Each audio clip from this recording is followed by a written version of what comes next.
In the vast emptiness of space, where dying stars cast their final light across the void, the ancient planet Estera drifted like a jewel caught in amber. Its twin suns, once brilliant beacons of life, now flickered with the irregular pulse of terminal stellar decay.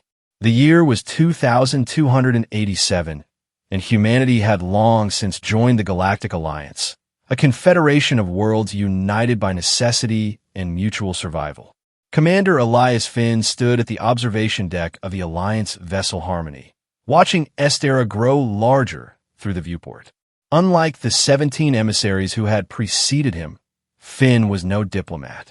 His calloused hands bore the scars of countless battles. His gray eyes held the weight of decisions that had saved lives and taken them.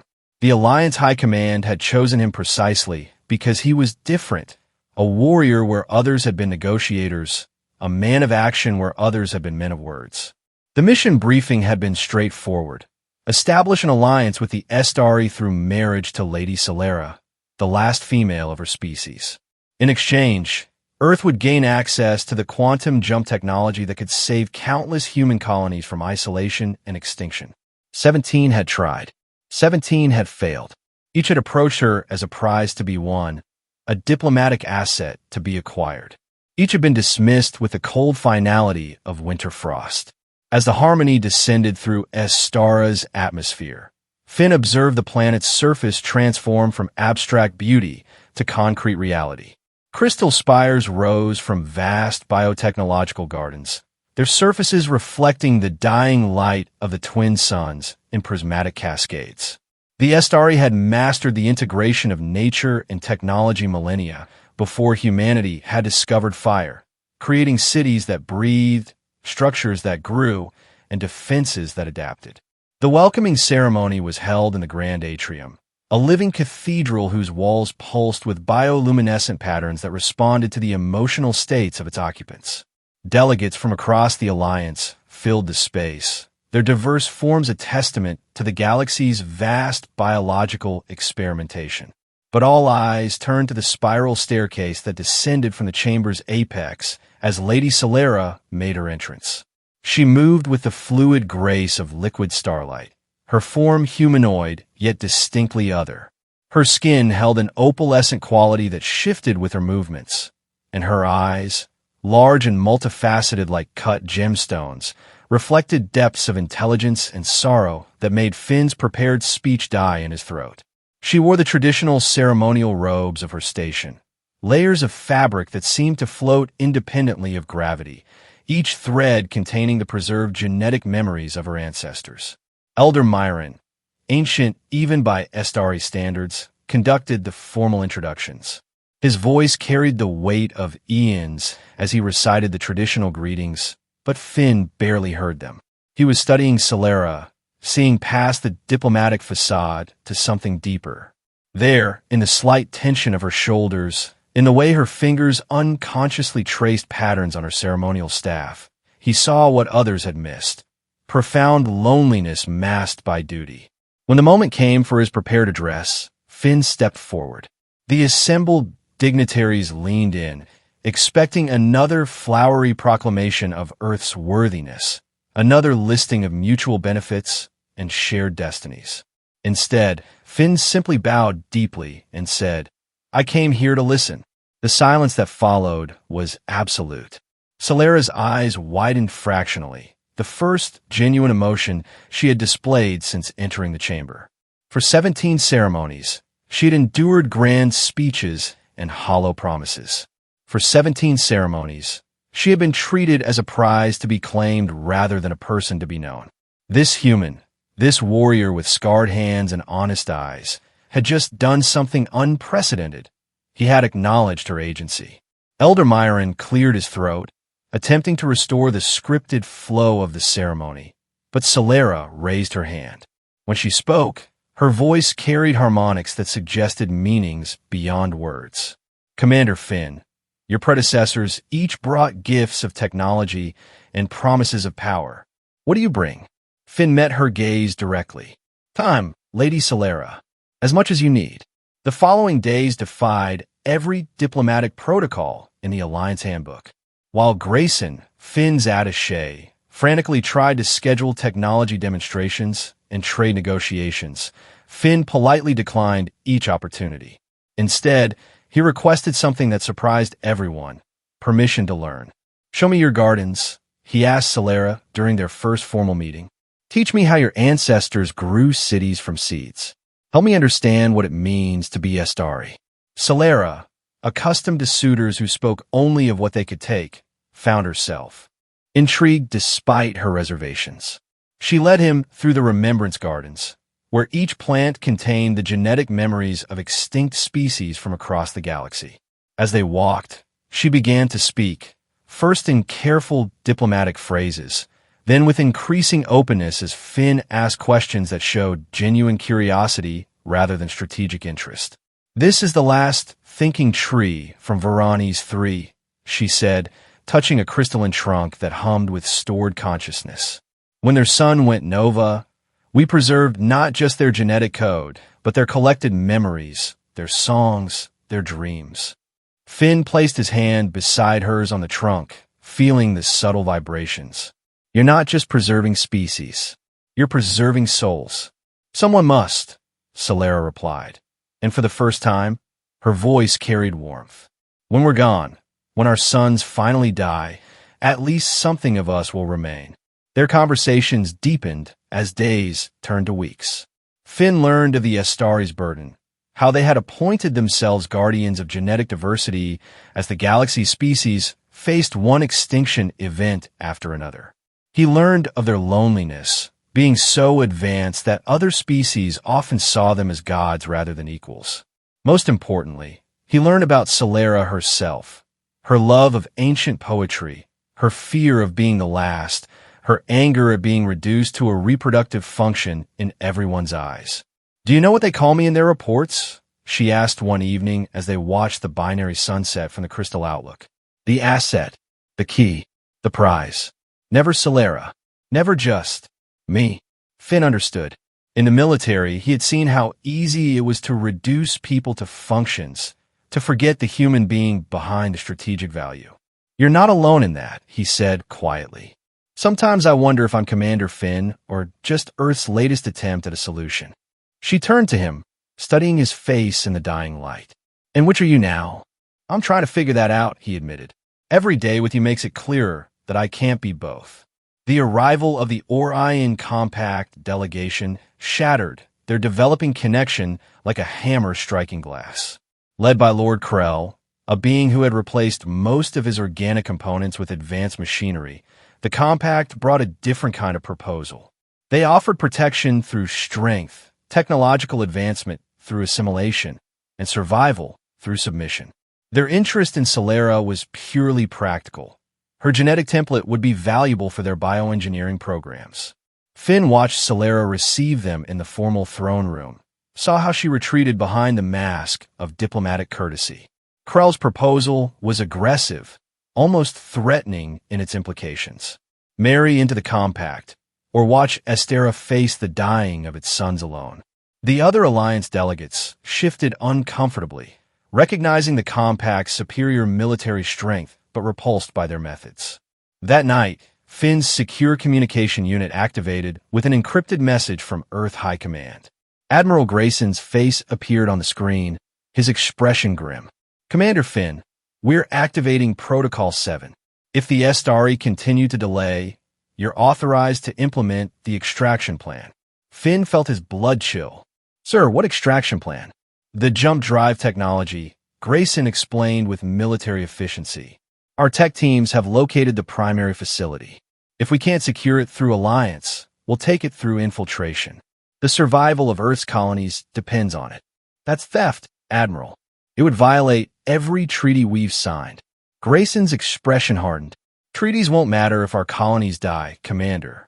We've invested too much in this mission to leave empty-handed. You have 72 hours to secure the alliance through marriage, or we proceed with extraction." Command out.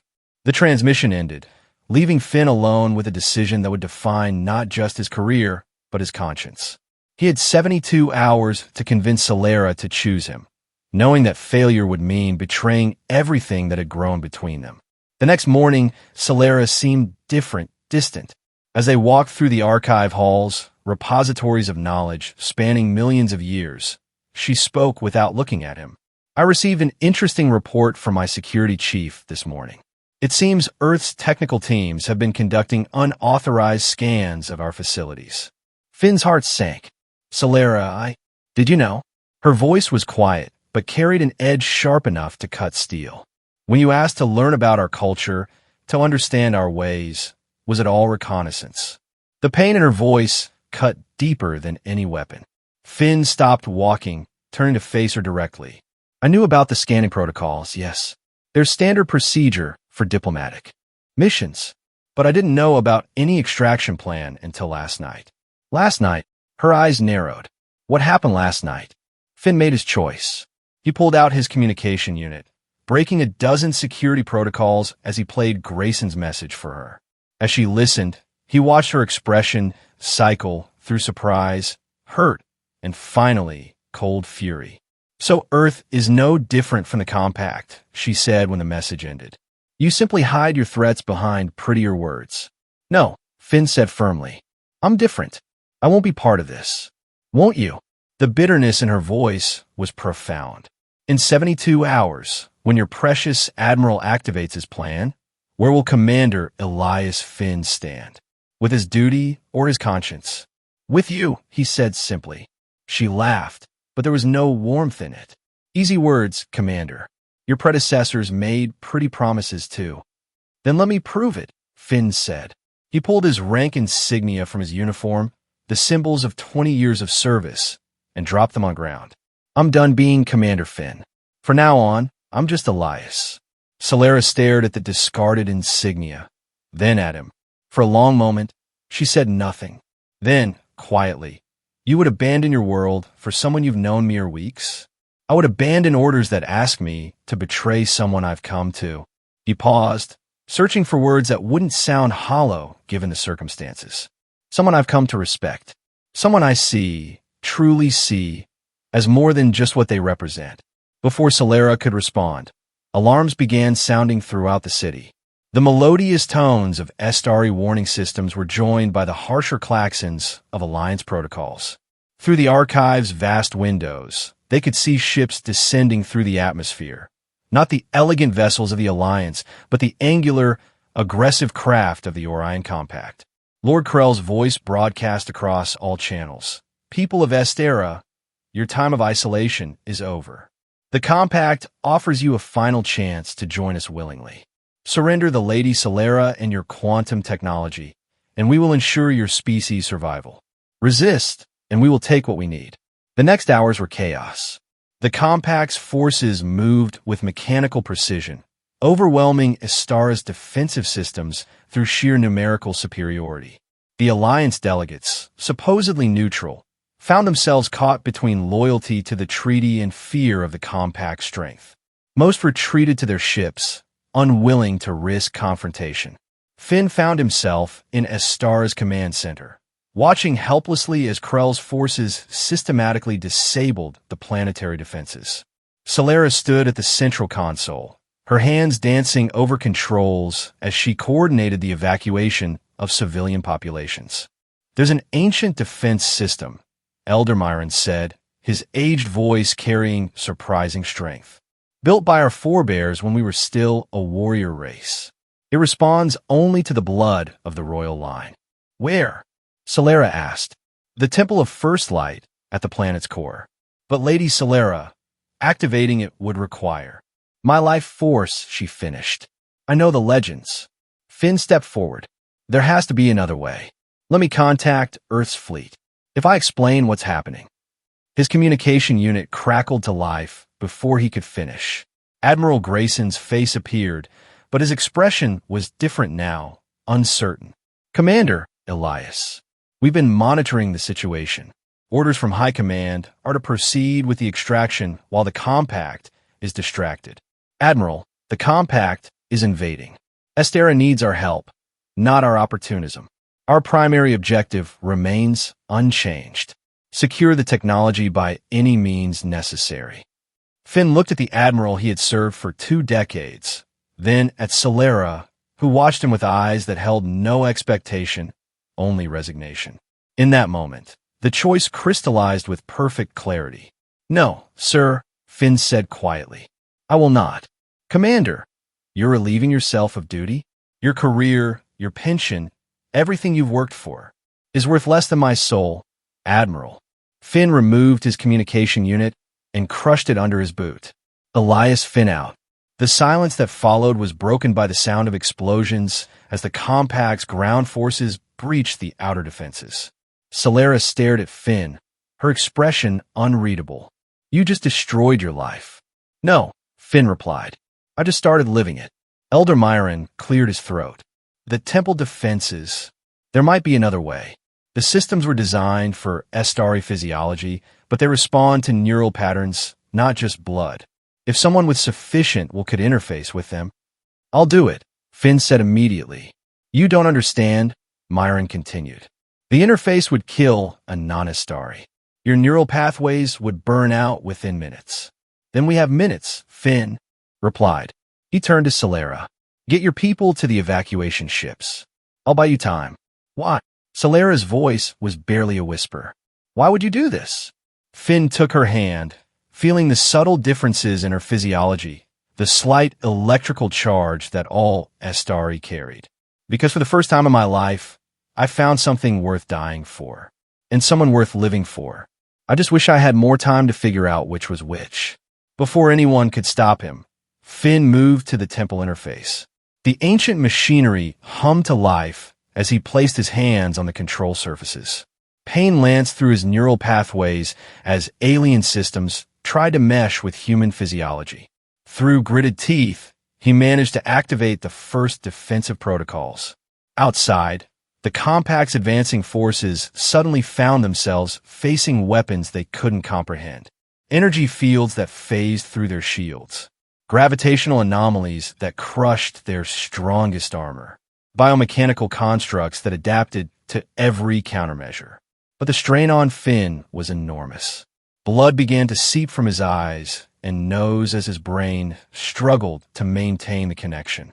He felt his consciousness fragmenting, his memories scattering like stars across the void.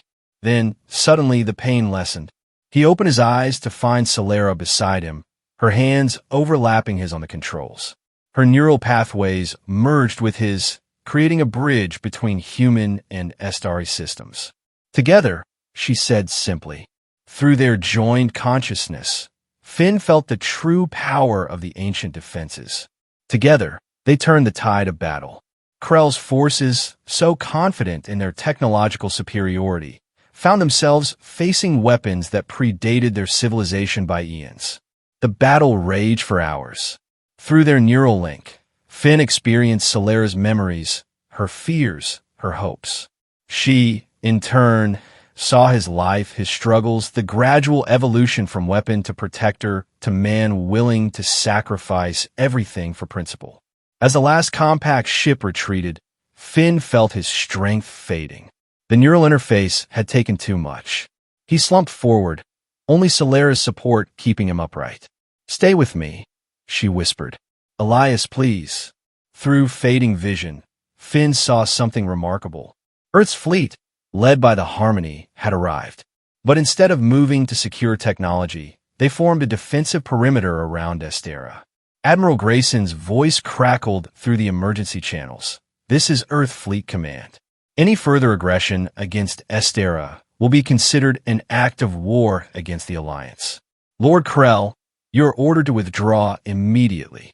As Finn's consciousness faded, he heard Solera's voice, felt her tears on his face. "Why?" she asked again. "Why did you choose us?" "Choose me?" With his last strength, Finn smiled. "Because you were never just a mission. You were never just a means to an end. You are, everything worth fighting for." Darkness claimed him then, but not before he felt her lips against his, heard her whisper words in ancient Estari that needed no translation. Finn awoke in a medical chamber unlike any he had seen. The walls pulsed with gentle light, and the air itself seemed to caress his skin with healing energy. His body felt strange, different, as if every cell had been reconstructed from scratch. Solera sat beside him, her hand holding his. When she saw his eyes open, she smiled, and it was like watching a son being born. How, he managed to ask. Estari Medical Technology, she explained. We rebuilt you, cell by cell. You're still human, but enhanced. You can interface with our systems now without damage. The council decided it was the least we could do for the man who saved our world. The compact, in custody. Your Admiral Grayson led the operation personally. It seemed your sacrifice inspired something in him. Earth has withdrawn all claims to our technology except what we choose to share freely. Finn struggled to sit up. And us? What happens to us now? Solera's smile softened. That depends. Earth has offered to reinstate your commission with full honors. You could return home as a hero. That's not what I meant. She leaned closer, her forehead touching his. I know. The council has agreed to something unprecedented. A true alliance, not through forced marriage or diplomatic necessity, but through partnership. Earth and Estera working together as equals. And you and I are free to choose, she whispered. For the first time in my life, I can choose not as the last female of my species, not as a diplomatic asset, but as myself. As Solera, Finn raised his hand to cup her face, marveling at how natural the gesture felt despite their differences. And what does Solera choose? She chooses the man who saw her, Solera replied. The man who listened. The man who gave up everything just to give her the freedom to choose. They kissed then, Human and Estari, two souls who had found each other across the vast emptiness of space and the vaster gulf of misunderstanding. Around them, the medical chamber's walls pulsed with new patterns, responding to their joined emotional state with cascades of light that looked remarkably like celebration. In the months that followed, the galaxy watched in wonder as Earth and Estera forged a new kind of alliance. Not the dominance of the strong over the weak, not the exploitation of the advanced by the desperate, but a true partnership based on mutual respect and shared growth. Finn, offered any position he desired, chose to remain on Estera as Earth's permanent ambassador. But his real work was beside Solera in the Remembrance Gardens, helping to preserve not just the genetic legacy of dying worlds, but their cultures, their stories, their hopes. Other species, inspired by their example, began to approach the alliance differently. The compact's aggressive expansion slowed as worlds chose cooperation over conquest. Even Lord Krell, imprisoned but not executed, began to question the philosophy that had driven him to see others only as resources to be exploited. On the anniversary of the battle, as Estara's twin suns painted the sky in shades of ending and beginning, Finn and Solera stood in the temple of first light. The ancient systems hummed around them, no longer weapons of war, but tools of preservation. Do you ever regret it? Solera asked. Giving up your old life? Finn pulled her close, feeling the steady pulse of her heart against his chest. How can I regret finding my real life? Finding you, she smiled, that radiant expression that still took his breath away. The suns are dying, you know. We have perhaps a century before we must evacuate. Then we have a century to find a new home, Finn replied. Together, she agreed, and sealed the promise with a kiss. As they stood there, the last female of her species and the human who had chosen love over duty, hope over fear, the dying light of Estara's suns seemed less like an ending and more like a prelude to something greater. In choosing each other, they had chosen a future neither could have imagined alone. In the vast emptiness of space, where dying stars cast their final light across the void, two souls had found each other and, in doing so, had lit a beacon that would guide others through the darkness. The universe, it seemed, still had room for love, for choice, for the radical act of seeing others not as what they represented, but as who they truly were. And in that recognition, in that choice, lay the seed of a future bright enough to outshine even dying suns.